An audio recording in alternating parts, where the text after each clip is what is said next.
What's up, y'all? Today we are on Baseball Reference, as you can see, and we are looking at chances and percentage to make the playoffs. We are here at the All-Star break. It's halfway through the season.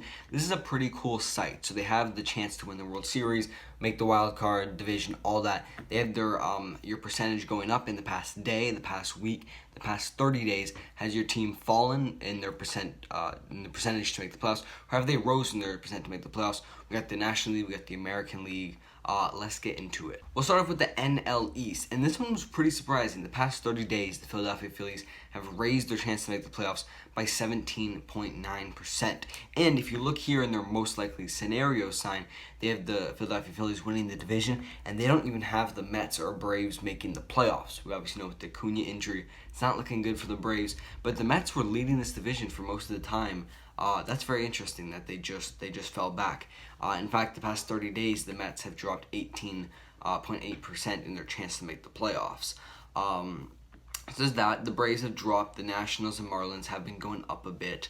I do like that they have, even though the Mets have 1.2% chance to win the World Series, the Braves have a 2.1. So, because I do think the Braves would be, I'm not sure, with no Acuna. I feel like the Mets actually do have a better chance to win the World Series. I'm not sure how much this takes injuries into factor, but I think it does. Then you got the Brewers, who have been on the biggest winning streak of the past little bit there. They've gone plus 44% chance to make the playoffs over their past month.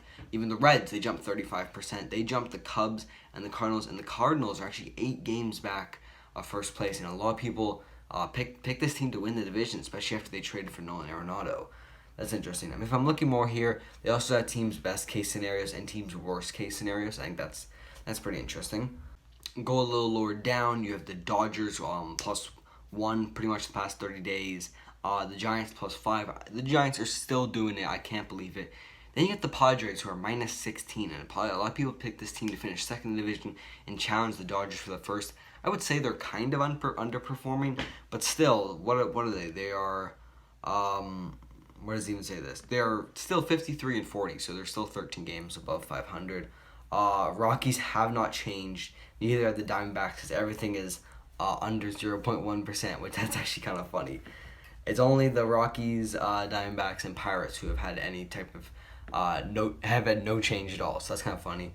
We'll go to the American League now. We'll look at this crazy AL East, where Tampa has actually dropped 4% in the past 30 days. Boston's jumped up 17%. Now you have to take in the way these are standard. These aren't the actual standings because Boston's still in first, Tampa's in second. So I'm not sure what they're exactly seeding these 1 through 5 on, but just kind of take that into perspective. The Blue Jays are actually plus 12.7% when actually I checked like a couple weeks ago. They were on the downside, so I mean they had an all right month. The Yankees dropped 9.6%, and yeah, that kind of sucks. They're on a bit of a streak, but they won 2 out of 3 from the Astros. They almost swept the Astros. Then you got the White Sox dropping 0.7. That doesn't matter. They're going to win this division easily. The Indians, who were right there with the White Sox, have now dropped 28% in their chance to make the playoffs. I want to go through this after and see who has the best chance to win the World Series according to Baseball Reference. The Twins haven't moved because they're just been below 0.1%. Tigers went up +1, plus 0.1%. That's cool. And the Royals dropped some more. We're going to find out the division. Astros, yes, +24, and Oakland -21. That's probably the biggest gap between a 1 and 2. A 1 and 2 seed, and that definitely shows that's exactly what's happening. Seattle's gone up +5. Seattle's playing really good baseball this year. The Angels dropped they dropped -1.8%. That's cool. Rangers don't really move.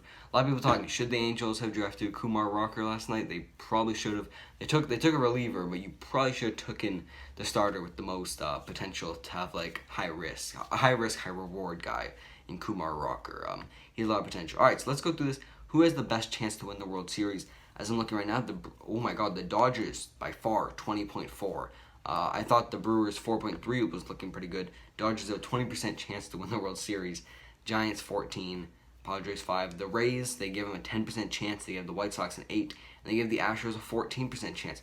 So I would agree with Dodgers, Giants, and Astros for best chance to win the World Series. Before this year, I would not have agreed with the Giants having the second best chance to win the World Series. That's what it is. So this was kind of a cool site. You can look on this. This is on Baseball Reference. They do their playoff odds. You just got to scroll down a bit.